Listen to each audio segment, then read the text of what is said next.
Hello बच्चों, मैं Rahul sir. मैं आज लेकर आया हूँ फिर एक नई वीडियो जिसमें मैं आपको सिखाऊंगा क्वाड्रेटिक इक्वेशन को सोल्व करना।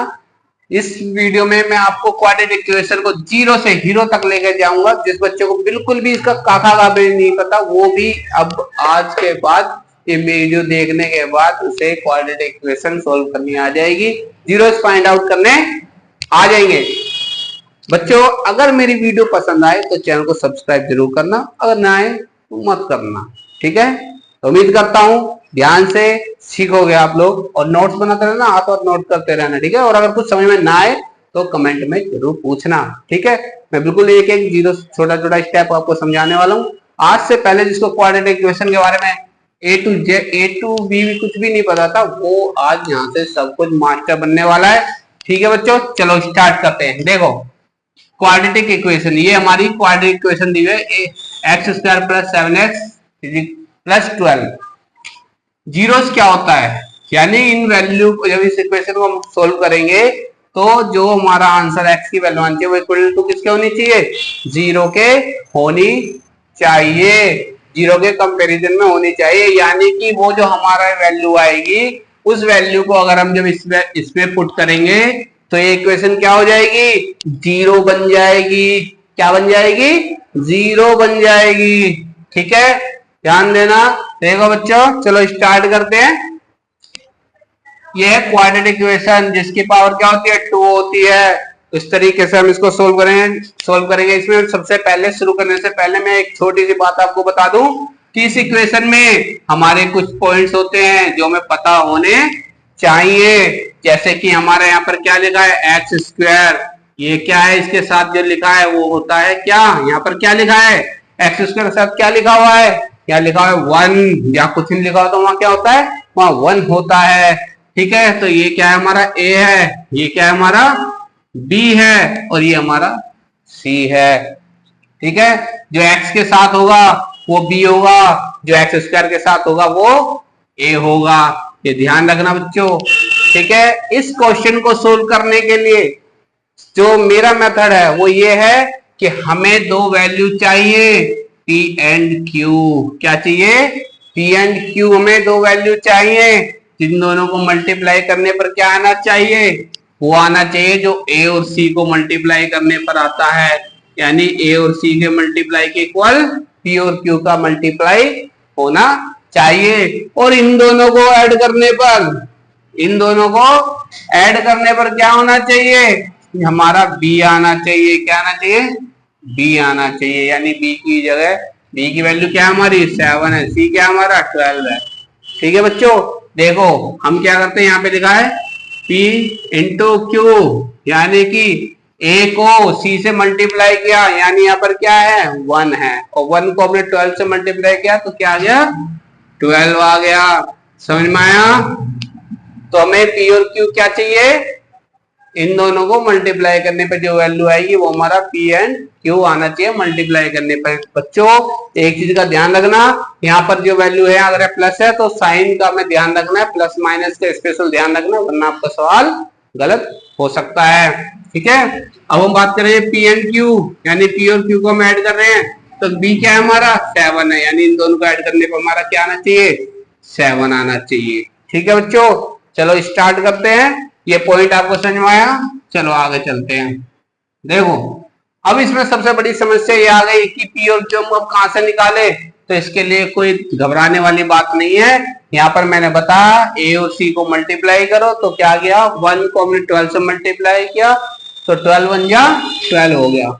अभी जो हमारा 12 आया, यानी इन दोनों को मल्टीप्लाई करने पर जो वैल्यू आएगी, ए और सी जो आएगा हमारा मल्टीप्लाई पे, ए इंटू सी, हम क्या करेंगे, हम उसके फैक्टर कर देंगे। क्या करेंगे, फैक्टर करेंगे, तो यहां से हमें पी और क्यू मिल जाएगा। ठीक है, देखो 2 6 जा 12, 2 3 जा 6, 3 1 जा 3। अब देखो ये तो हमारे फैक्टर आ गए, लेकिन हमें पी और क्यू कहाँ मिला, अभी नहीं मिला, लेकिन अब मिल जाएगा। देखो कैसे चेक करते हैं हम, सबसे हम पहले लेंगे हम पहली वैल्यू, यहाँ पर ये हमने 2 ले लिया, और ये नीचे के 2 वैल्यूज ले लेंगे। यहाँ पर हो गया 2 और ये हो गया 2 3 जा 6।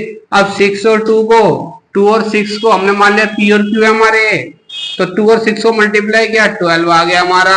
लेकिन हमारी सेकंड कंडीशन भी है कि 2 और 6 को ऐड करने पे क्या आना चाहिए 7, लेकिन यहाँ तो क्या आ रहा है 8 आ रहा है, यानी कि ये हमारा काम नहीं करेगा, ये फैक्टर हमारे नहीं बन पाएंगे। अब हम क्या करेंगे, हमने नीचे के दो लिए थे, अब हम क्या करेंगे, अब इन दोनों को लेके देखते हैं। तो यहाँ पर क्या जाएगा 2 2 जा 4 और ये आ जाएगा 3। तब हमने देखा कि चलो भाई हम 4 और 3 को रख के देखते हैं।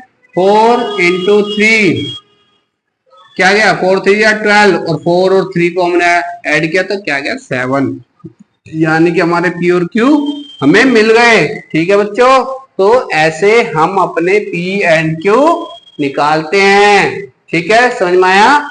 ओके, चलो लाइक कर दो वीडियो को, अगर समझ में आ रहा है तो वीडियो को लाइक कर देना। ठीक है, चलो अब देखो आगे का स्टेप क्या है। आगे का स्टेप ये कहता है हमारा कि अब हमने क्या करना है, ये ऐसे हमने लिख लिया एक्स स्क्वायर प्लस, अभी हमारे पी और क्यू जो आए हैं यानी 4 और 3, अब हम ये बी की जगह पे इसको लिख लेंगे 4, और यहाँ पे चाहे एक्स, यहाँ पे इनके साथ एक्स है, वाई है, जेड है, टू जेड कुछ भी हो वही वेरिएबल हम यहाँ पे लेंगे। तो यहाँ पे एक्स है तो हम यहाँ लेंगे एक्स 4x और दूसरा क्या हमारा 3, ये हो गया 3x प्लस 12। ठीक है, समझ में आया?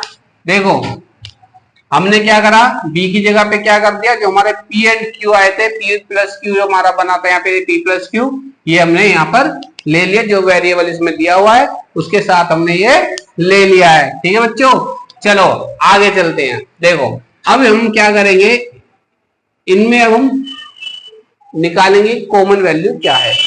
अब बहुत सारे बच्चों को तो कॉमन वैल्यू निकालनी नहीं आती होगी, लेकिन घबराने की जरूरत नहीं है, मैं किस लिए हूं, मैं यही सिखाने के लिए तो आया हूं। ठीक है, कोई बात नहीं, चलो स्टार्ट करते हैं कॉमन वैल्यू कैसे फाइंड आउट करते हैं। अब देखो यहाँ पे लिखा है एक्स स्क्वायर, तो हम, लेकिन आपको ध्यान रखना यहाँ पे जहां कुछ लिखा होता है वहां क्या होता है, वो 1 होता है। ठीक है, अब देखो यहाँ पे हमने लिखा ये हमारा एक्स स्क्वायर 1, और इसके हमने फैक्टर किए, क्या आ जाएगा 1, और यहाँ पे 2 बार एक्स है तो एक्स इंटू एक्स। अब हमारा क्या है 4x, ये है 4x। अब 4 के हमने फैक्टर करे, टुकड़े करे, 2 2 जा 4, 2 1 जा 2, तो हमारे फैक्टर क्या आ गए 1 2 इंटू 2, और यहाँ पर क्या है x इंटू में x। अब देखो इन दोनों में कॉमन क्या है, यहाँ पे 1 है, 1 आ गया। अब देखो x है नीचे, हाँ भाई x है, फिर दोबारा x है, नहीं है, 2 है ऊपर, नहीं है, 2 है ऊपर, नहीं, यानी हमारा कॉमन क्या आ गया यहाँ पे खाली 1x आ गया। समझ में आया? अब ये जो हमारी कॉमन वैल्यू आई है, अब हम इसको यहाँ लिख देंगे, यहाँ पे 1x ये हमारा आ गया। अब इस 1x से इसको डिवाइड करना है, इस पूरे को डिवाइड करना है। डिवाइड कैसे करेंगे, देखो ये जो हमारे फैक्टर हमने निकाले थे इन्हीं के नीचे लिख दो इसको 1x, x से x कट गया, क्या बच गया यहाँ पर 1x, क्या बच गया 1x, तो यहाँ आ गया 1x। ये तो तरीका है वो जब जिसको नहीं आता, बिल्कुल सिंपल तरीके से वो कर सकता है इजीली, और जिसको आता है वो क्या करेगा, यहाँ से 1x को मान ले आ गया आपका, तो x से एक x कट गया, क्या बची यहाँ पर x, से यहाँ पर आ गया x। अब प्लस का साइन, तो प्लस का साइन आ गया। अब क्या करेंगे हम, इस 1x से अब इसको भी डिवाइड करेंगे, क्योंकि हमें 4x को डिवाइड करना है, 4x के फैक्टर ये लिखे हुए हैं, तो हमने 4x को डिवाइड कर दिया, तो x से x कट गया, क्या बच गया यहाँ पर 1 2 जा 2, 2 2 जा 4, तो क्या बच गया यहाँ पर सिर्फ 4। और जिसको ये आता है वो क्या करेगा, सीधा यहाँ से x से x को डिवाइड कर देगा, ये काटना नहीं, अपने माइंड में कट करना है इसको, x से x गया, क्या बच गया 4। अब यहाँ पर आ गए प्लस, क्या आ गया प्लस। अब सेम चीज हम यहाँ पे करेंगे, जो हमने यहाँ पे किया, हम इनका कॉमन फैक्टर फाइंड आउट करेंगे पहले, और कॉमन फैक्टर फाइंड आउट करने के बाद हम आगे का सॉल्यूशन करेंगे। ठीक है, अब देखो अब हम इसके भी ऐसे ही करते हैं, 3x के फैक्टर करें हमने 1 तो 3 इंटू एक्स। देखो बच्चे ये सोच के कंफ्यूज मत होना कि ये 1 कहां से आ रहा है, 1 सभी के साथ मल्टीपल रहता है, तो इसलिए टेंशन लेने की जरूरत नहीं है। अब हमारा 12, ठीक है, 12 के फैक्टर किए हमने, अभी किए थे थोड़ी देर पहले, देखो दोबारा कर देते हैं, 2 6 जा 12, 2 3 जा 6, 3 1 जा 3, तो क्या आ गया इसका 1 2 इंटू 2 इंटू 3। अब इनके साथ x तो है नहीं, तो ये रहेगा जो है, तो यहाँ पे कॉमन क्या 1 आ गया, 3 है नीचे, हाँ भाई 3 है, 3 आ गया, x है नहीं है, 2 है ऊपर नहीं है, 2 है ऊपर नहीं है, यानी यहाँ पर कॉमन क्या आ गया 3। ठीक है, समझ में आया? तो हम क्या करेंगे, यहाँ पर हम 3 जो कॉमन है वो ले लेंगे। अब इस 3 से इस पूरे पार्ट को, इतने को क्या करेंगे, डिवाइड करेंगे। देखो मैंने बच्चों भी आपको बताया इसे हमें डिवाइड करना है, या तो यहाँ पे रख दो या डायरेक्ट यहाँ कर दो। 3x अपॉन में किससे डिवाइड करना है, 3 से। 3 से 3 कट गया, क्या बच गया, x। यहाँ आ गया x, ठीक है। यहाँ 1 लगाना चाहो लगा दो, नहीं लगाओ कोई फर्क नहीं पड़ता। अब है प्लस 12, ये प्लस है, प्लस आ गया यहाँ पर। अब यहाँ पर क्या है, 12। अब इस 12 को डिवाइड करना है 3 से, तो 3 1 जा 3, 3 4 जा 12, तो क्या आ गया यहाँ पर 4 आ गया, ठीक है।